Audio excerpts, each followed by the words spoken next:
Olá! Ora, cá estou eu mais uma vez para vos falar sobre a vida e a obra de um grande autor da literatura mundial. O meu nome é Sebastião Barata e hoje vou falar-vos de Giovanni Boccaccio. Giovanni Boccaccio, nascido em Certaldo, na Toscânia, na Itália, em 1313, onde faleceu em 1375, foi um precursor do Renascimento, um poeta, escritor e crítico literário italiano, especializado na obra de Dante Alighieri. A sua obra mais famosa é o Decameron.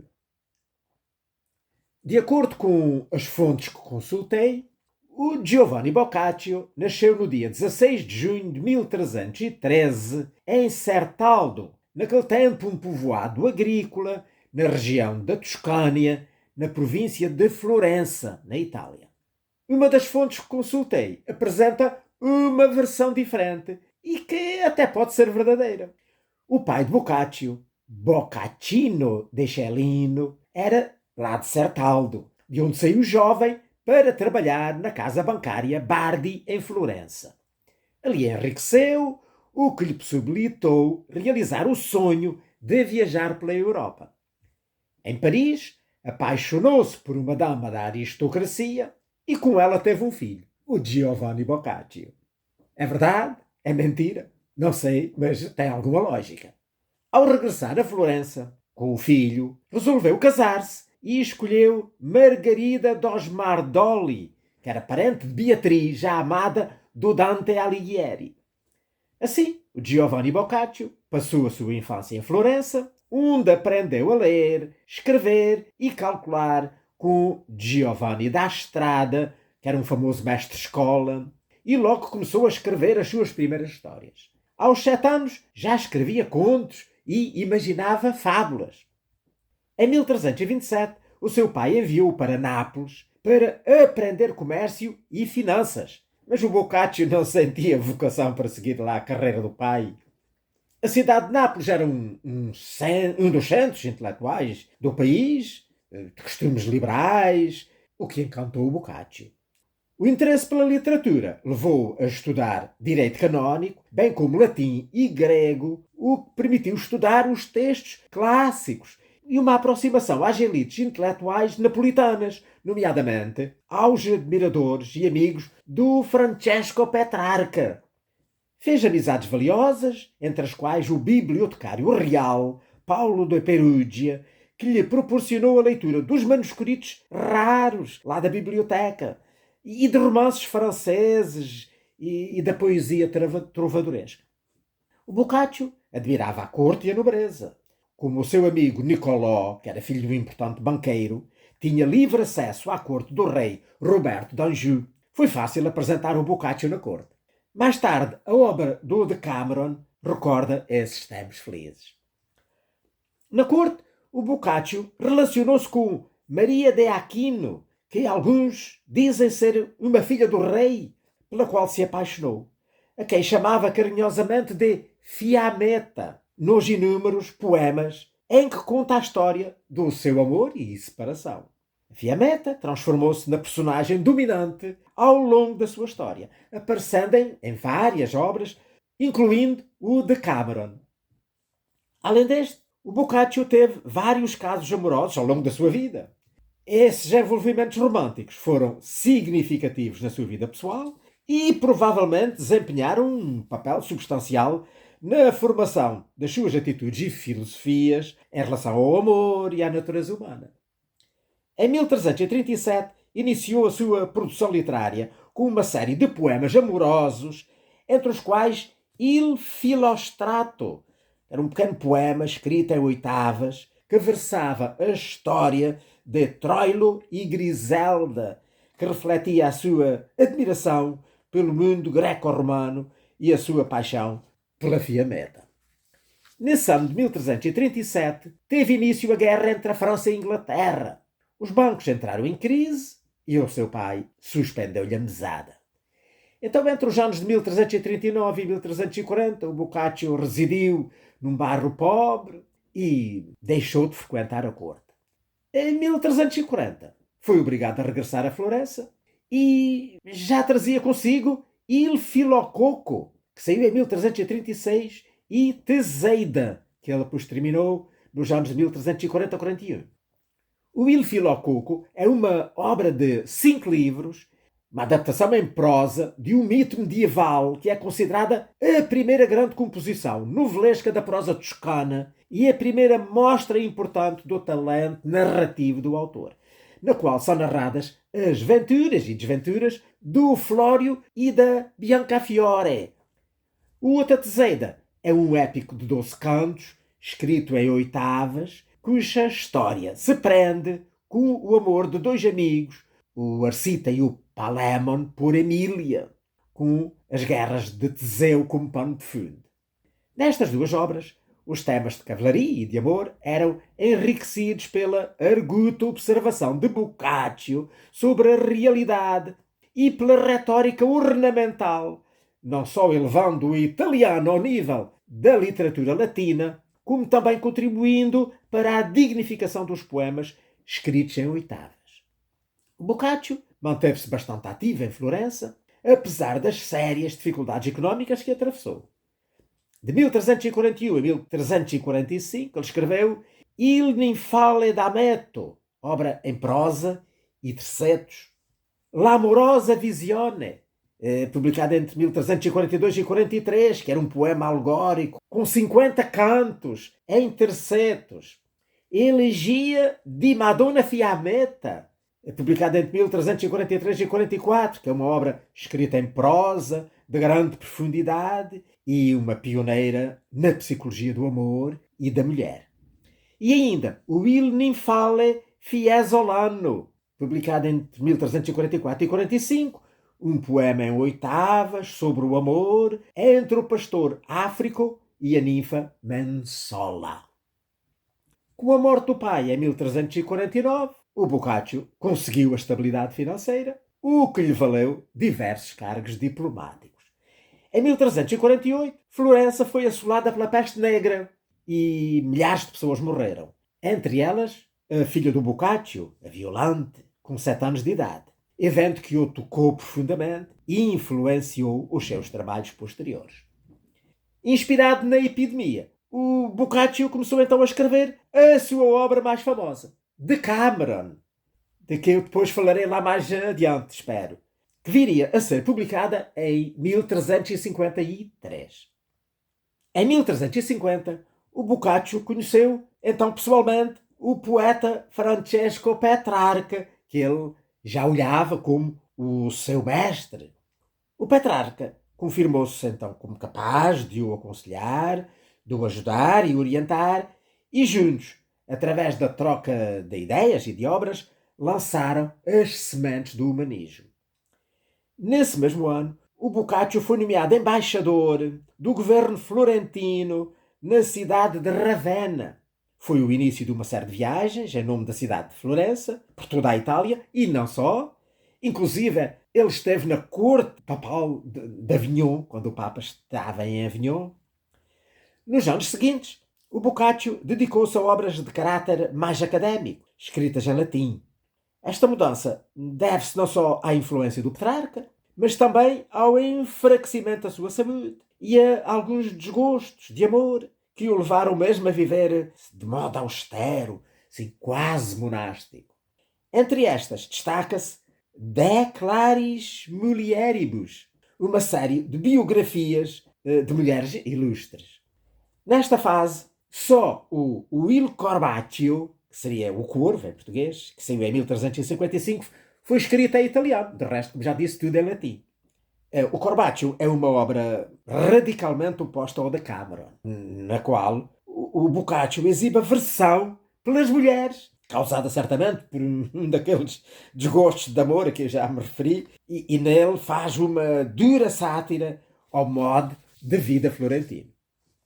Para além das obras clássicas, o Boccaccio, ao contrário do Petrarca, estudava os seus predecessores próximos, recentes, nomeadamente o Dante, que ele admirava muito. Escreveu entre 1357 e 1362 a obra Trattatello in laude di Dante, também é conhecida como Vita di Dante Alighieri, que é a primeira biografia do Dante e um comentário sobre a Divina Comédia, com a intenção de que fosse a sua maior obra depois do Decameron. Um pormenor importante é que se deve a Boccaccio o nome pelo qual hoje conhecemos aquela que é a obra-prima do Dante.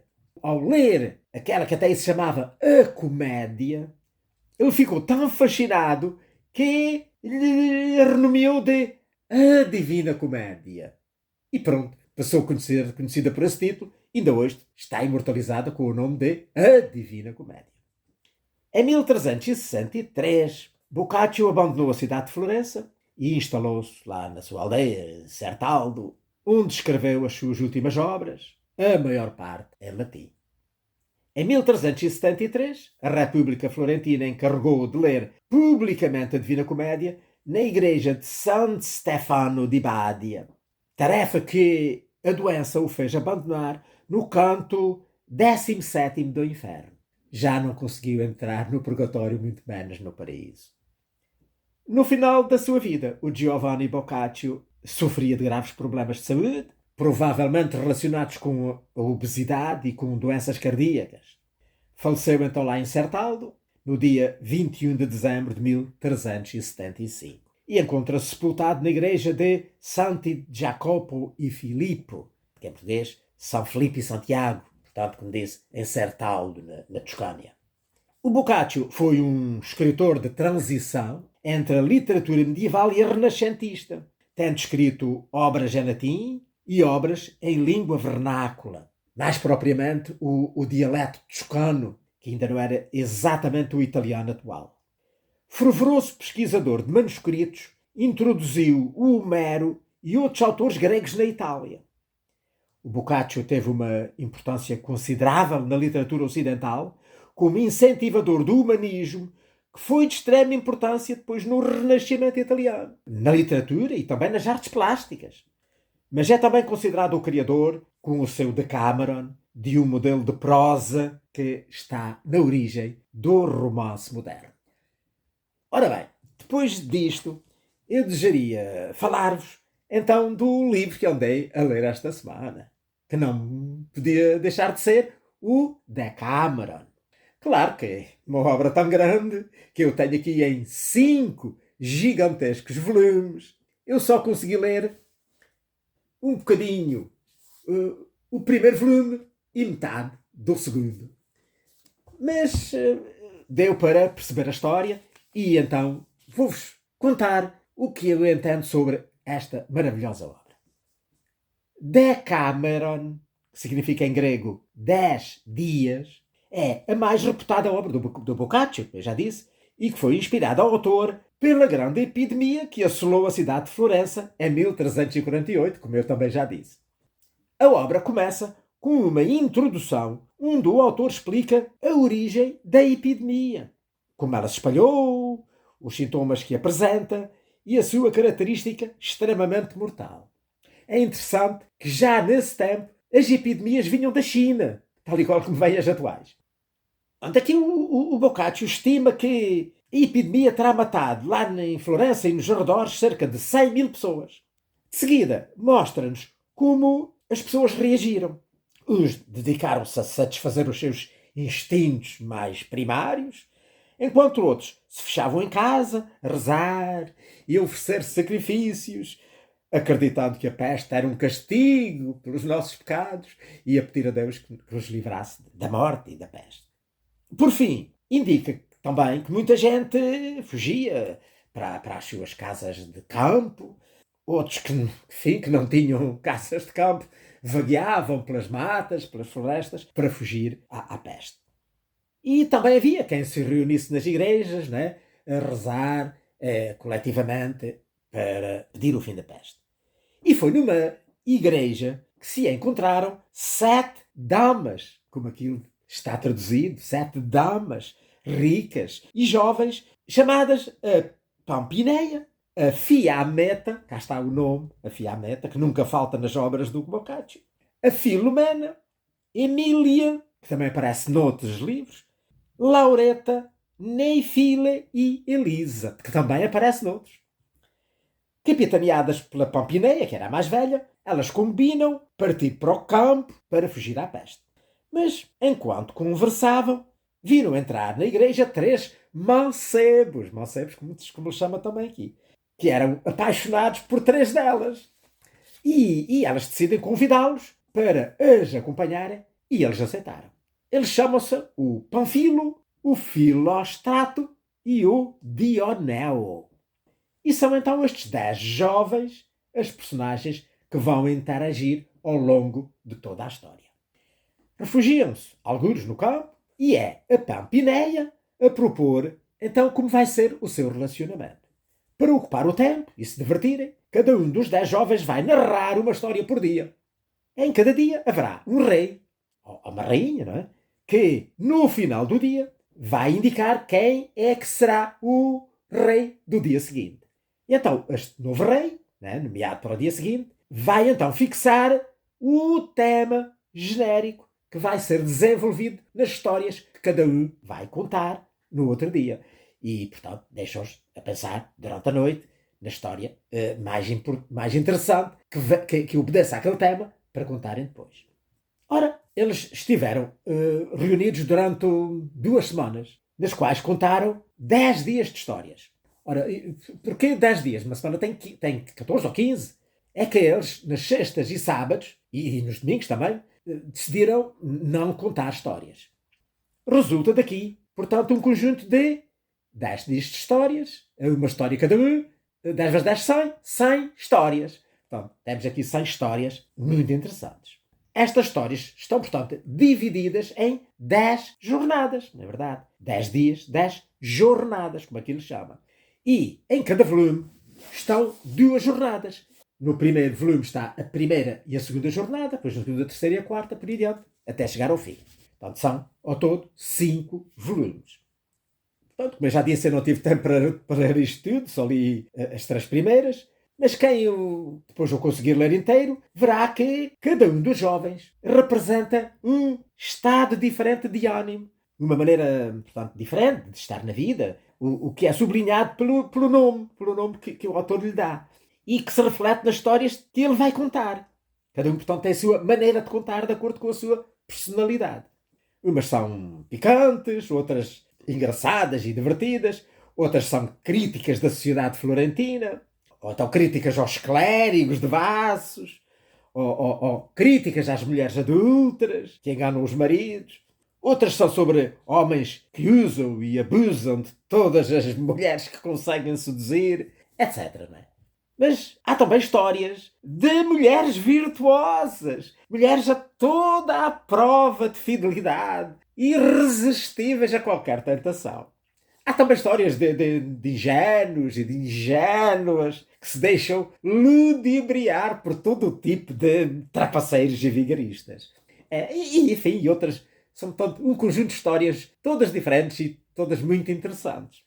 É através das personagens tipo que o Boccaccio nos mostra como é o ser humano, com as suas qualidades e os seus defeitos, com a sua psicologia própria, individual de cada um, a aceitação da vida tal como ela é, assim, sem os falsos moralismos da Idade Média, não é? Que estava a cair, constitui então a linha que une estas 100 narrações, com, portanto, um realismo que aponta já para aquele humanismo, não é? Trazido pelo Renascimento, que está a despontar.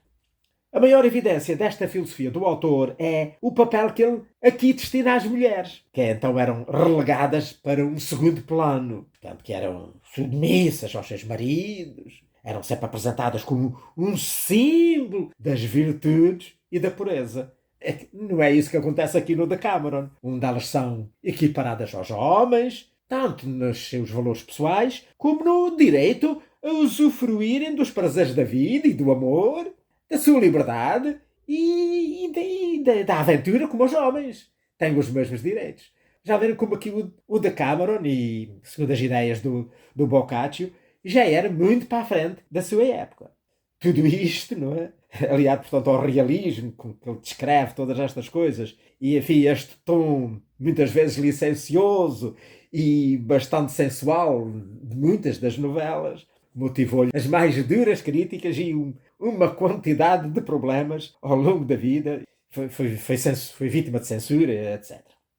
Ora, eu quero referir que no fim de cada jornada se encontra uma canção que é cantada depois pelo grupo dos jovens, não é? Dos intervenientes, no final do dia, antes de irem para os seus quartos, não é? Antes de se irem deitar. Estas 10 canções encerram o que de melhor o autor escreveu em prosa lírica. São consideradas as suas mais belas poesias e merecem também, pois, ser lidas com muita atenção. O Decameron tornou-se inspiração para diversos autores posteriores, como o Martinho Lutero, que se aproveitou destas ideias para lutar contra a dissolução que se vivia dentro da corte de Roma.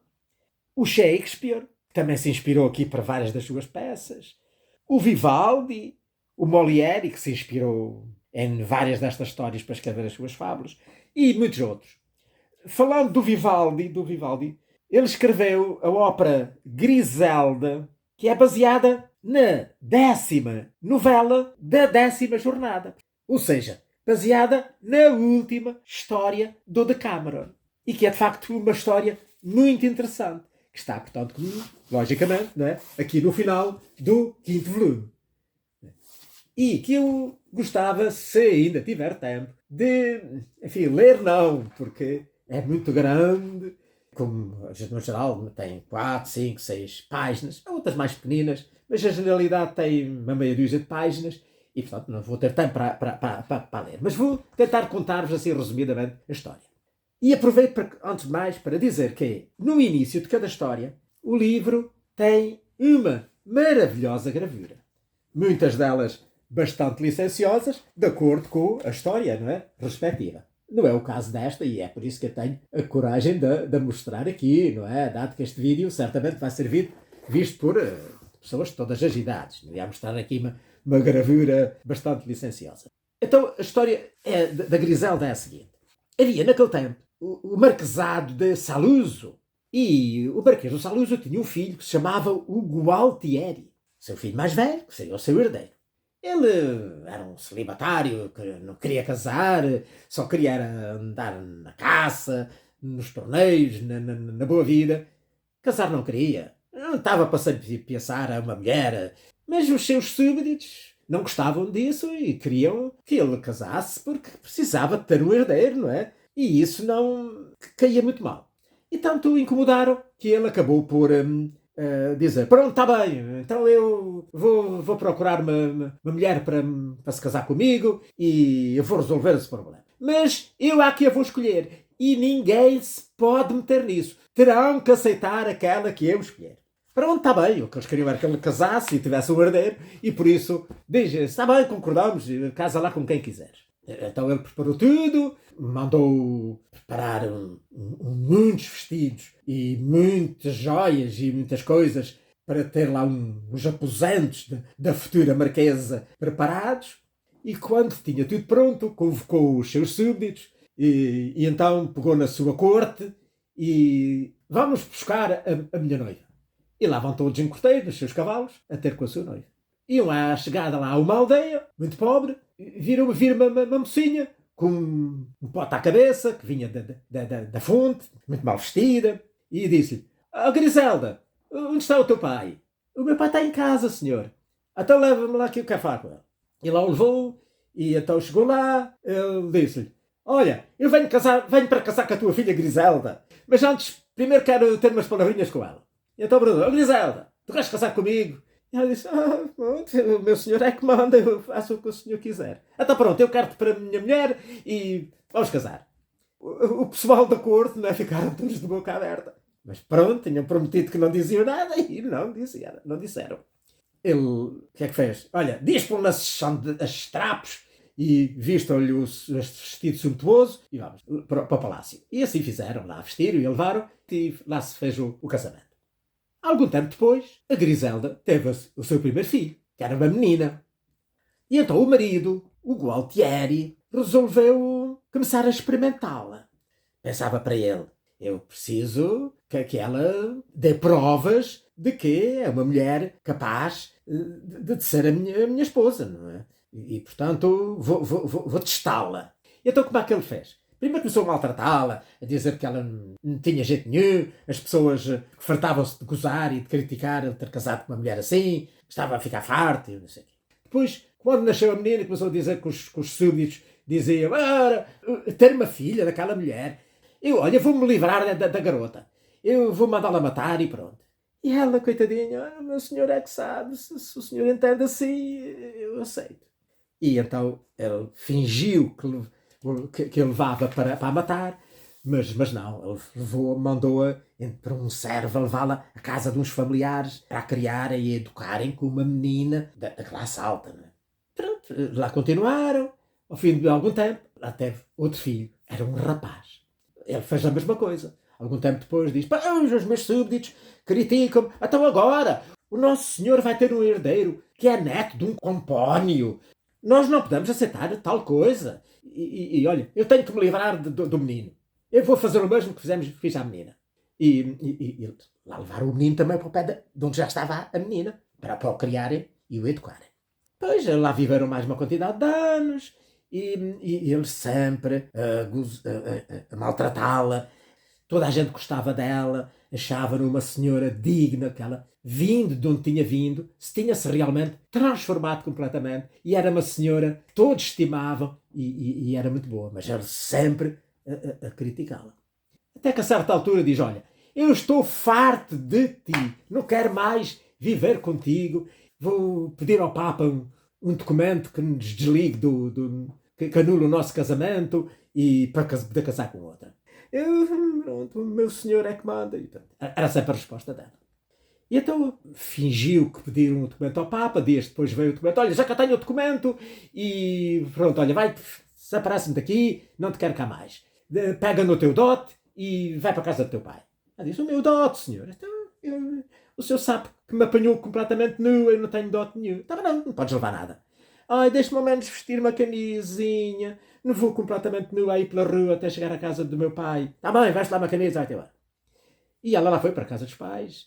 E pronto, tornou-se a andar, a vestir os seus trapinhos e voltou à sua vida antiga.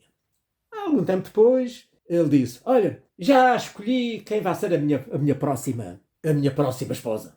E mandou chamar a Griselda. Trouxeram-lhe a Griselda. Griselda, tu que viveste aqui no palácio uma quantidade de anos, já conheces isto tudo, já sabes como isto funciona. Tu vai aí organizar a festa de casamento, que eu já tenho noiva, vou casar, e portanto, trata aí do casamento. E ela, está bem, caro senhor. Mas recomendou, não lhe vistam coisas bonitas, deixa andar com os fatos dela. Continue com os seus farrapos, que eu não a quero cá, que ela volta outra vez a julgar-se senhora. E ela lá organizou e então preparou tudo e tinha uma festa maravilhosa preparada para a noiva. Entretanto, ele lá mandou vir os familiares e os amigos e lá vieram aqueles familiares que tinham lá o filho e a filha que estavam a criá-los e que agora já eram assim uns meninos. A menina já tinha uns 11 ou 12 anos e o garoto já era assim, tinha menos de 3 ou 4 do que a irmã, também já era grandinho. E lá vieram todos para assistir à festa do noivado. E então ele disse, pronto, então agora vem aí a minha noiva e então vamos começar a festa. E então quando lá chegaram aqueles familiares, ele disse, olha, a minha noiva é esta menina que eu já escolhi e é esta menina que vai ser a minha futura esposa. Então, Griselda, o que é que tu achas? Senhor, parece-me muito bem, acho que é uma menina muito ajuizada e muito bonita, parece-me, e não tenho dúvidas de que ela vai ser a tua companheira ideal para o resto da vida, que te vai fazer muito feliz. Mas só te peço uma coisa, é que não a maltrates como fazias comigo. Eu fui criada no campo, habituada a sofrer, tudo aguentei, tudo sofri. Mas ela é uma menina criada no luxo, não seria capaz de aguentar. Tem dó dela, trata-a bem. E então aí é que ele se deu por vencido. Disse, olha, eu vou contar a verdade, já tenho a prova daquilo que queria. Tu és, de facto, a mulher que me convém, é contigo a quem quero ficar. Olha, esta menina não é nada a minha noiva, é a nossa filha, a tua e minha. E este menino é o nosso filho. Foi uma grande alegria. Levaram-na lá ao quarto, vestiram-na com as suas roupas sumptuosas, fizeram uma grande festa que durou uma quantidade de dias e lá viveram o resto da vida, muito felizes e contentes, e tudo terminou bem, como nos contos de fadas. E pronto, olha, com esta história alegre, mas que nos revela realmente como eram as mulheres submissas. Pronto, isto, no fim de contas, acaba por ser uma grande crítica à sociedade. Há aquelas mulheres submissas que, sem vontade própria, tudo fazem às ordens do marido. E aos homens prepotentes que impõem a sua vontade e não dão qualquer liberdade às suas esposas. Pronto, olha, espero que tenham gostado. Por aqui me fico. E para a semana, se Deus me der vida e saúde, cá estarei de novo para vos falar sobre a vida e a obra de outro grande autor da literatura mundial. Ora, passem muito bem!